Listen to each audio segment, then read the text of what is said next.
Sejam muito bem-vindos ao podcast Conversas Inesperadas, episódio 001. Nesse episódio de estreia, resolvemos trazer um convidado mais do que especial, um empresário no ramo gráfico. Uma cobaia, diga-se de passagem. Uma cobaia. Tá aqui, não sabe o que vai acontecer, nem a gente. Mas antes disso, nos apresentar para vocês. Meu nome é Felipe, tenho 25 anos e estamos iniciando esse projeto, né, junto com o meu parceiro que vai se apresentar. Isso. Fala, galera. Seguinte, eu me chamo Patrick. Estamos aqui começando agora o podcast oficial. Aliás, depois de muito tempo, muito planejamento. Depois de 12 meses. Finalmente saiu, 12 meses cravado praticamente. E, bom, hoje a gente está aqui para bater um papo super maneiro com, como a gente falou, a cobaia, porque esse é o episódio 01, então, assim, a gente não sabe realmente o que esperar. Então, cara, Pablo, muito obrigado por você estar aqui, por fazer parte do início da história nossa aqui, cara. Muito obrigado, viu? E agora a gente passa a bola para você se apresentar um pouquinho. Fiquei muito lisonjeado com o convite, até estranhei.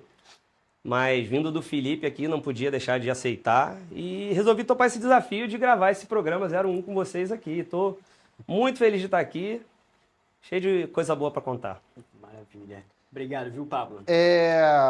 Como eu falei anteriormente, você é do ramo gráfico, né? A gente queria passar para o telespectador como é que se chegou nesse ramo, se vem de berço, do seu pai ou algo do tipo. Fala um pouquinho da sua história. Então, eu comecei numa empresa, né, que era do meu pai, na verdade. É uma empresa que existe desde 1980. Antigamente ela se chamava Coptec, né? Coptec Serviços Técnicos e Reprográficos Limitada.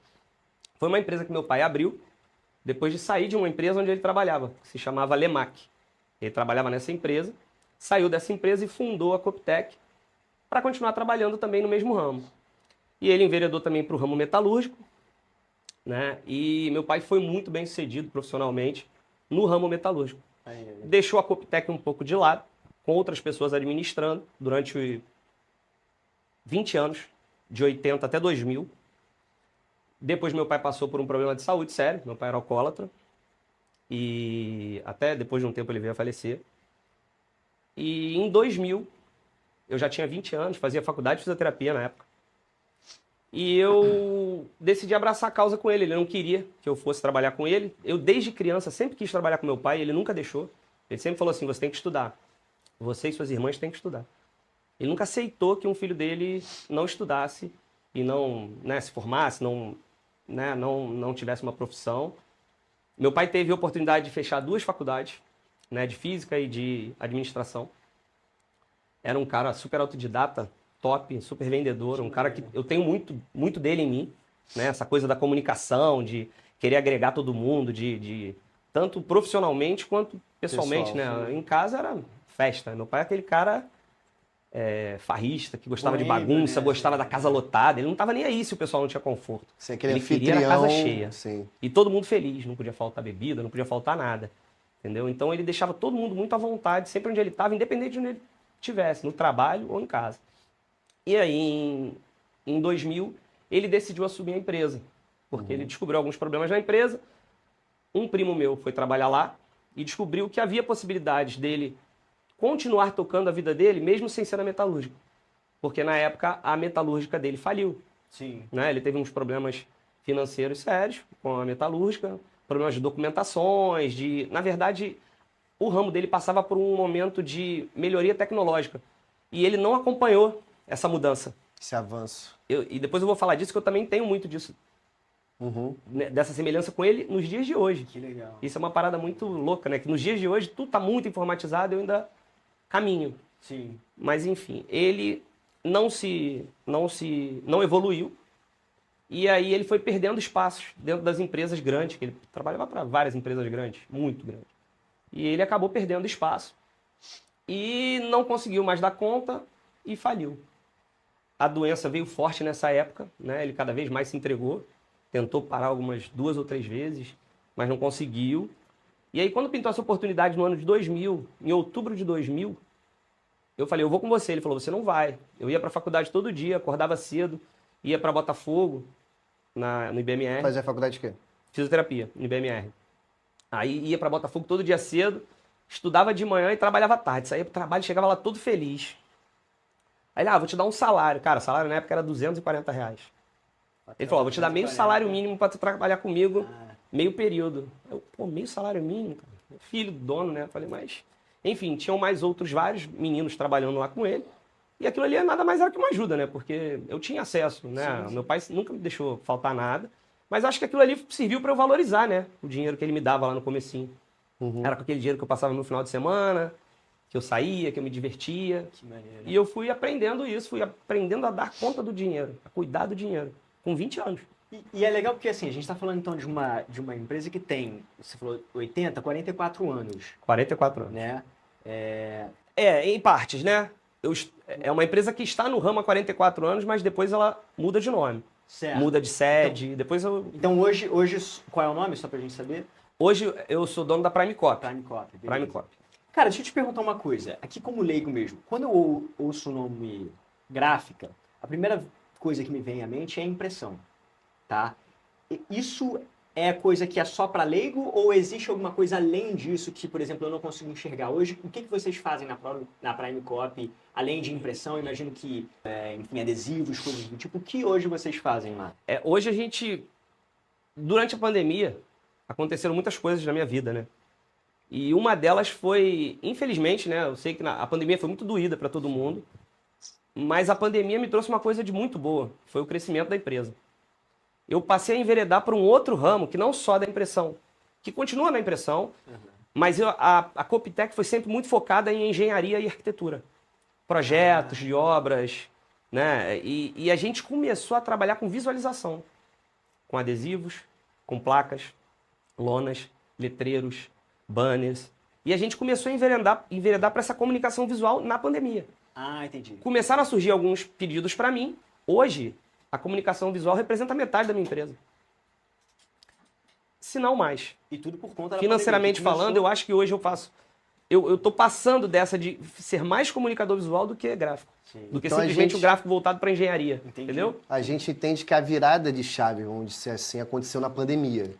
Foi a necessidade de se reinventar.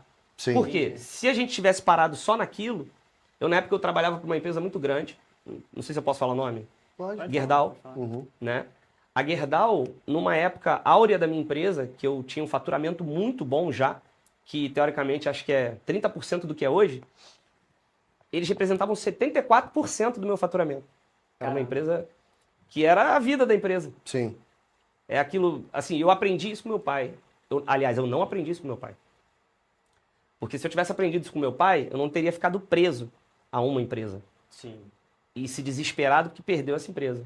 Eu não cheguei a perder, mas na época da pandemia tudo virou online, tudo virou tela, nada, não tinha mais contato visual, contato físico com o cliente, as empresas grandes todas fechadas, seguindo a pandemia, a regra. E a gente está falando de um ramo que era majoritariamente físico, né? Dependia Físico, das pessoas irem lá, tudo. gráfica e tal. Né? Não é? Se o cara ficar só na tela ali, se o papel morrer, a minha empresa morre. Se o adesivo morrer, a minha empresa morre. Se a comunicação visual morrer e ficar só no digital, a empresa morre. E a gente trabalha para que isso não aconteça. Sim. Entendeu? Então, eu me vi obrigado a me reinventar. Comecei a olhar outras oportunidades, começaram a bater na minha porta outras oportunidades e eu comecei a fazer meio que uma terceirização de um serviço que hoje eu faço. Hoje eu já tenho máquinas, hoje eu já tenho tudo. Né? Até hoje, que eu já mudei o meu ramo, em 5 anos eu ainda terceirizo muita coisa. Entendeu? Isso é normal no ramo. Parceria, cara, não tem palavra melhor. Entendeu? Parceria, você faz várias parcerias. Você abre um leque, é networking. A palavra do momento hoje é networking. É isso. Agora, cara, me diz uma coisa. A gente, só nesses primeiros minutos aqui, você tocou muitas vezes no nome do seu pai, que me parece ter sido um cara de negócios, obviamente, com vários Sensacional. negócios, aliás, exatamente. Meu espelho. E é isso, um cara que te inspirou muito, certamente. Agora, o que me chamou a atenção foi o seguinte, você falou, que me corrija se eu estiver errado, você estava fazendo fisioterapia na época. Isso. E era algo que você queria que seu pai queria que você fizesse assim, ou estudasse ou não? Também não. Então, como é que você foi para esse ramo e como você dividiu isso com a figura paterna ali, de estar com vários negócios, sempre tentando alguma parada? O que acontece? Meu pai tinha 2 ou 3 empresas na época, no mesmo ramo. E naquela época você acabava abrindo outras empresas também para trabalhar para outros clientes. E ele sempre foi um cara muito versátil, né? Meu pai era metalúrgico, meu pai era fazendeiro, meu pai era jogador de futebol, meu pai era... Entendeu? Jogou nas 11 Multiuso, mesmo. jogou nas 11 mesmo, pela esquerda, né? Canhotinho, era brabo. Eu falo pra todo mundo, se eu tiver a oportunidade de ser 20% do que meu pai foi em tudo que ele fez, em tudo que ele se dedicou, eu vou ser fantástico na vida. Porque ele era muito bom no que ele fazia. E ele sempre foi meu espelho. Ele tinha seus defeitos lá, mas ele tinha suas qualidades também. E isso eu reconheço, pô, todo mundo que conhece ele reconhece. E eu acabei indo para essa empresa e em 4 meses que ele me explicou tudo, né? Eu saí de ser o cara que... 4 meses não, né? Porque eu continuei estudando. Sim. Mas em 6 meses, mais ou menos, ele meio que largou a empresa na minha mão e foi viver o sonho dele, que era morar na roça, na fazenda, né? O sonho dele era morar na fazenda que ele tinha, era viver lá. Então ele começou a ir muito com a minha mãe. Eu fiquei cuidando das minhas 2 irmãs aqui. Cuidando, entre aspas, porque elas mais cuidavam de mim que eu delas, né? A parte financeira era comigo, mas eu não posso falar. Inclusive, eu vou falar da minha irmã, da Tati, aqui, que se eu não falar da Tati, ela morre. Tati, te amo. Tati cuidou de mim e da minha outra irmã mais nova. Ela era que ficava em casa, fazia tudo. E depois ela foi trabalhar comigo também nesse empreendimento do meu pai. Entendeu? E aí, meu pai começou a ir muito pra fazenda e ficar menos aqui. Passou tudo pra mim, eu fui pegando. Em coisa de 1 ano, cara, ele nem pisou mais na empresa. Era só você que tava tocando Era o eu que tava negócio. tocando já tinha saído daquele inicial, né, de pegar eu conheci a empresa de baixo. Sim. Eu não Todo cheguei na crescimento. empresa Acho que falando como com tem o que cliente. ser. Não. Eu ia no cliente como os outros meninos iam. Ele falou, não, você vai É, pegar isso aí. aqui agora o carro, ou a bicicleta, ou a pé, ou um ônibus. Você vai lá agora nesse cliente fazer isso aqui. E ele me tratava igual os outros meninos. Ele não deu diferenciação de tratamento para ninguém. Mas, obviamente, por ser filho dele, eu fui conquistando meu espaço e fui crescendo dentro da empresa. Não tinha Mas com o seu merecimento também. o meu merecimento, fiz tudo. Tanto que eu tô aí hoje. Sim. Entendeu? E aí eu acabei assumindo a empresa e 4 anos depois ele veio a falecer. Né? E aí eu... No Aí momento eu- em que a empresa já estava... Não, a empresa estava estabilizada. Estabilizada sob seu controle. ali, Sob meu praticamente, controle. né? Mas com muitos problemas financeiros que ele tinha deixado para trás. Entendi. Entendeu? E eu assumi, ainda fiquei mais 5 anos nesse mesmo lugar. E quando surgiu uma oportunidade de eu vender uma parte da empresa, né? E vendi a metade da empresa e construí a Prime Cop. Que Eu, tá eu até tive hoje. necessidade, obrigatoriedade de sair de onde eu estava. Uhum. E eu achei uma oportunidade e uma pessoa que me ajudou muito, né? E aí a gente acabou vendendo essa parte. Eu tive, nessa época, que tem um problema muito sério em casa, porque teoricamente era uma empresa da família, a empresa não era minha. Mas ou a empresa continuava e a gente continuava vivendo, porque minha mãe nessa época já estava morando em Minas, eu continuava morando com as minhas irmãs na mesma casa de antigamente. Então, ou a gente dava um passo para frente e eu, teoricamente, prejudicaria as outras 2 partes, né? Ou eu deixava a empresa morrer e ia ter que começar do zero alguma coisa. Sim.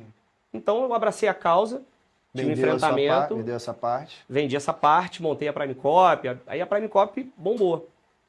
Entendeu? A gente começou a ter muita demanda, né? Participar de licitações, participar de coisas que a gente não podia fazer na Coptec por conta de problemas financeiros, por conta de documentação, por conta de impostos, por conta de tudo. Uhum.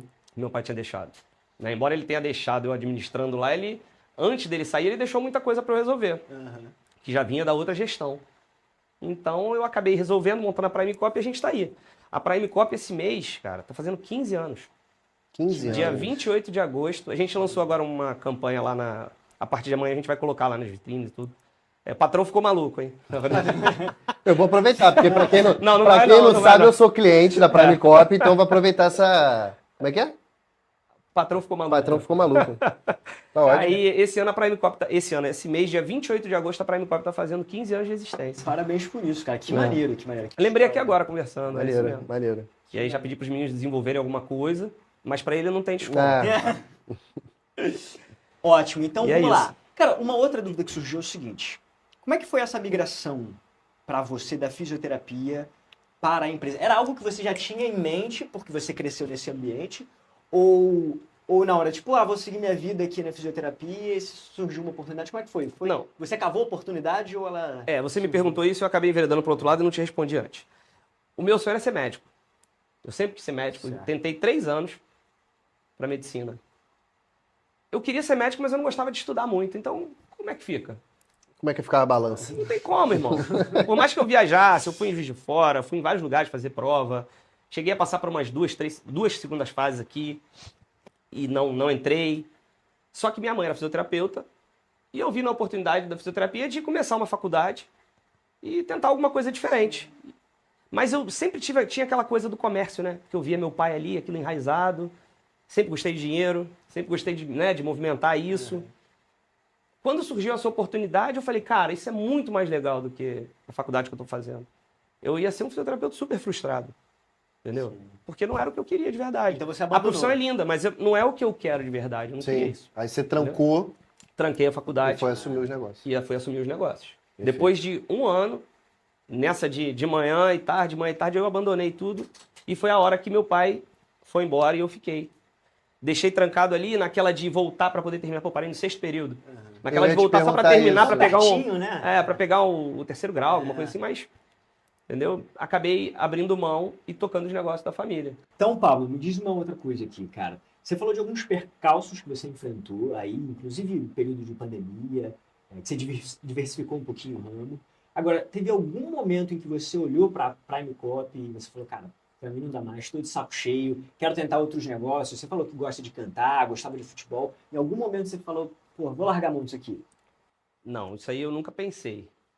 Na verdade, eu só largaria a Coptec, na época da Coptec, por conta de não conseguir mais tocar o negócio. De repente, as suas irmãs não quiserem vender, algo do Isso. tipo, né? Aí quando eu vi essa oportunidade, eu vi, cara, não vou morrer. A empresa vai viver. Vai viver contra o nome?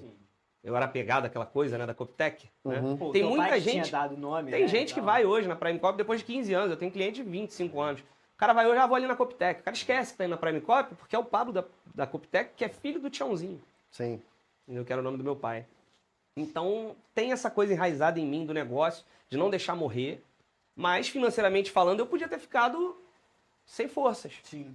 E apareceu essa oportunidade para montar a Prime Cop.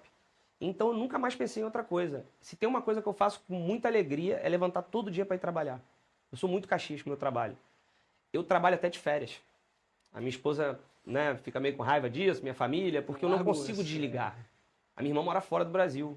Vira e mexe, eu vou para lá uma vez por ano, de 2 em 2 anos. Na pandemia ficou meio ruim, mas eu voltei a ter mais uma frequência de repente ir para lá às vezes. Essas são as minhas férias. Porque até então eu nunca tinha tirado férias de mais de 12 dias. Eu me via obrigado de ter que trabalhar de férias. Eu não posso... Eu sou um cara muito centralizador. Sou um cara muito desconfiado. Então eu tenho muita dificuldade de delegar. Só que eu já percebi que se eu não delegar as coisas, eu não vou ter vida. Se eu não confiar nas pessoas, eu não vou ter vida. E eu estou fazendo isso agora. Tenho delegado muito e espero delegar cada vez mais. Me vejo sempre no mesmo ramo, mas fica sempre em mim uma vontade de diversificar, de abrir vários ramos. Na pandemia eu fiz isso, né?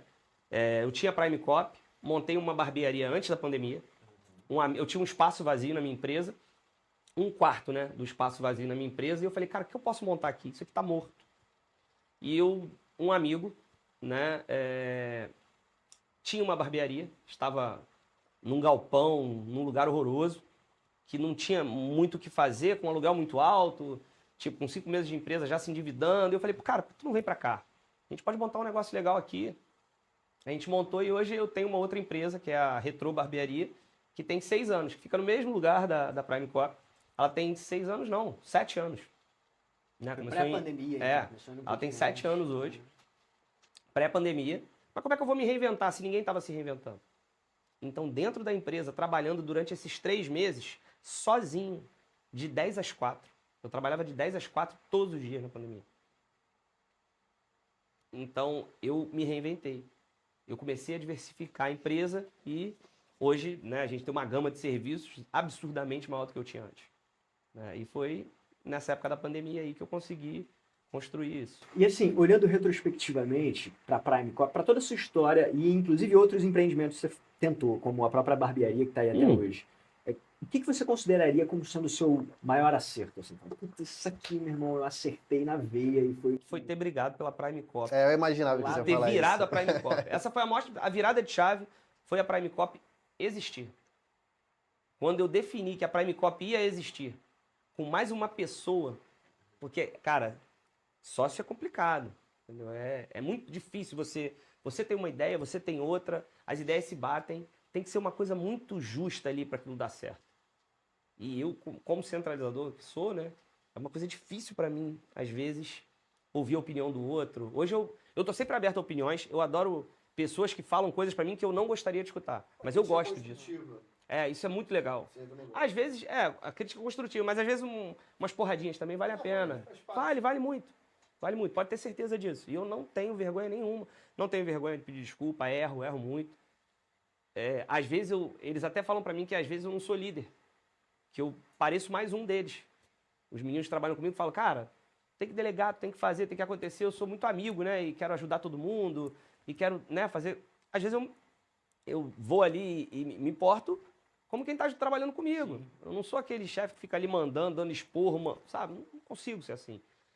Melhorei muito, mas ainda não sou um líder, só líder, entendeu? Eu sou parte daquele... Eu sou peão da minha empresa. E ali você vive com pessoas totalmente diferentes, entendeu? Cada um tem uma filosofia de vida, pensa uma coisa. Você tem que saber até como se portar para colocar determinados assuntos ali em ambiente com muita gente, entendeu? Lá só somos 8. Então você tem que abordar os assuntos com você, né? Tem que ter feeling. Cara, sabe o que me chamou a atenção aqui? E aí eu queria te perguntar agora o inverso. Então eu te perguntei qual foi o seu maior acerto. Uhum. E o que me chamou a atenção, antes de te fazer a próxima pergunta, é que o maior acerto tá colado com o maior risco que você provavelmente enfrentou ali. Então tinha um risco muito grande de você dividir a empresa com um outro sócio, enfim. Você chegou a falar que acho que a família ficou preocupada com isso. E foi justamente ter corrido esse risco que fez com que você colhesse o maior fruto de todos, que é a Prime Copy, existe até hoje, enfim. Agora a pergunta seria o oposto. Qual foi o maior erro, acho que você achava que ia dar muito certo e que você falou, cara, eu errei, mas óbvio, isso serviu de lição para futuros empreendimentos. Teve alguma parada na sua trajetória que você falou, puta, aqui eu vacilei? Eu podia ter feito de outra forma. Cara, o maior erro é um erro que o meu pai viveu e que eu tô repetindo. Que é a falta de evolução. Hoje tudo é muito tecnológico, né? Tudo muito informatizado. E a minha empresa tem uma parte ainda que não está informatizada, que vai fazer muita diferença para a empresa. E que eu falo para os meninos que trabalham comigo, eu falo, cara, vou fazer isso. Eles não acreditam, né? Que eu falo que vou fazer um monte de coisa e não faço. Eles falam, não, tu não vai fazer. Eu vou fazer. Me dá até o final do ano que eu vou informatizar a empresa inteira. E eu tenho essa promessa com eles, tá? Não esqueci. Vou cumprir. Entendeu? E aos poucos a gente vai ter que mudar isso. Não dá pra mudar, né, da água pro vinho, mudar tudo de uma vez. É um processo. Mas eu vou precisar ir de uns 2, 3 meses para ajustar isso. E sair um pouco. Isso é uma briga até em casa também, né? Porque eu sou um cara que leva o trabalho para casa. Ainda. Quem leva trabalho para casa hoje em dia? Sim. Tirando quem trabalha em home office, que fica no computador, cara não leva papel para casa, pô. Aí pode dar uns probleminhas. Claro. Porque eu acabo trabalhando em casa também. Né? E acabo deixando de viver algumas coisas com a família porque eu tô trabalhando, porque eu sou workaholic pra caramba. Eu sou 24/7 total, eu trabalho o dia inteiro. Meu telefone toca de 6 à meia-noite. O cara quer mandar uma mensagem, trabalho com obra também. Então, às vezes, o cara tá na obra lá, precisou de alguma coisa. O cara tá com uma obra lá no centro, o cara tá precisando mandar um projeto. O cara manda mensagem pra mim. Eu tenho essa liberdade pros meus clientes. Ele sabe disso. Se ele precisar de mim 3 horas da manhã, ele quiser mandar uma mensagem pra mim, eu não vou ficar chateado. Entendeu? Como eu, às vezes, vou trabalhar durante o final de semana e eu mando mensagem pros meus clientes, tô mandando, não vem agora não. Mas tá aí, segunda-feira a gente resolve. Isso acontece. É o ramo. E um outro erro, são 2, na verdade. Eu nessa do TDAH, né, de tentar diversificar e fazer um monte de coisa ao mesmo tempo, eu abri mais 2 empresas na pandemia. Na pandemia, cara. Então, além da barbearia e da Prime Copy que já tinha. Que já estavam estabilizadas. Eu inventei de abrir. Eu fiquei tão traumatizado com esse negócio que eu pensei há pouco tempo atrás até em fechar a Retrô. E ficar só com a Prime Copy focado só em uma coisa, mas eu não consigo.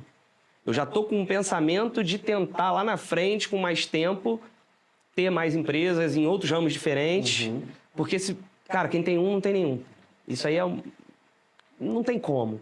Para quem é comerciante, você não pode ficar só num ramo. A diversificação da minha empresa já veio como uma outra empresa. Eu já sou como, né? É a Prime ST, serviços técnicos, a Prime Copy, serviços reprográficos.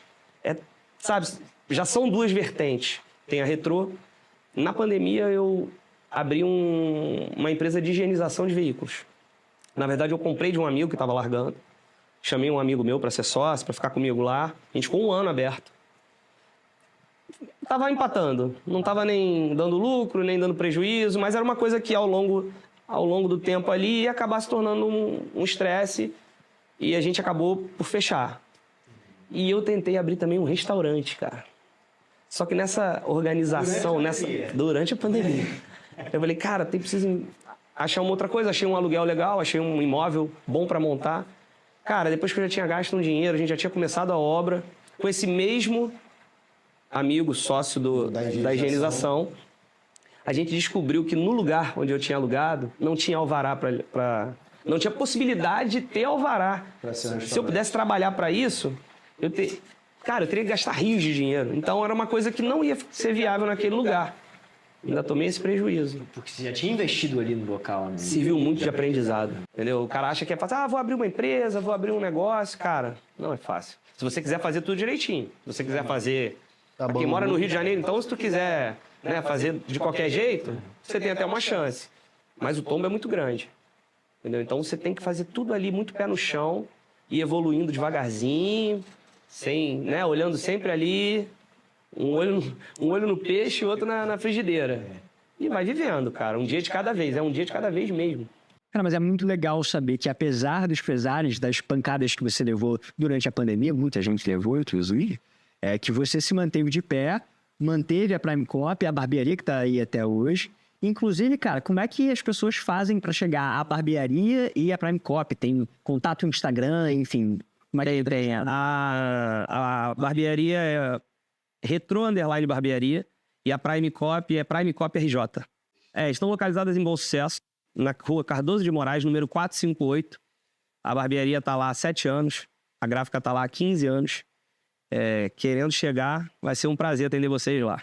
A gente atende todo o Rio de Janeiro de um lugar só. A gente já teve a Prime Cop em Campo Grande também, mas eu optei por ficar com um lugar só e servir todo o Rio de Janeiro de lá. A gente entrega todo o Rio, Grande Rio, Baixada Fluminense.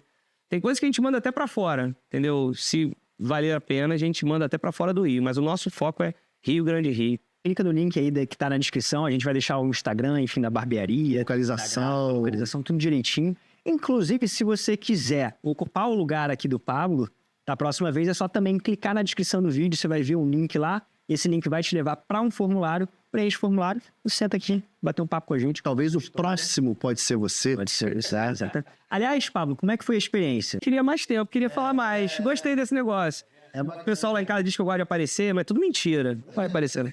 Mas eu gostei do bate-papo, muito legal. Patrick, Felipe, muito obrigado. Tu não viu o Muito tempo bom. passando? Não vi o tempo passando. A gente tá 40 minutos conversando aqui. Eu ficaria mais 1h30 falando. Outras coisas que, né? Tem muita coisa pra dizer, né? A gente que vive ali naquele ramo de comércio, que tem muita história, que a gente escuta muita coisa por aí. Então, numa próxima, se Deus quiser, eu venho aqui com mais história pra contar. Parte 2. Parte 2. Quem sabe? Nunca diga nunca. Padre, Obrigado, Pablo. por topar essa loucura aqui com a gente. Eu que agradeço por vocês terem me chamado aí pra ser o 01 aqui. Gente, um beijo pra vocês. Fiquem com Deus. Galera, obrigado por estar aqui. Fel, Muito obrigado. obrigado, meu querido. Estamos juntos. Até a próxima. Até a próxima. Sejam todos bem-vindos ao Conversas Inesperadas. Valeu.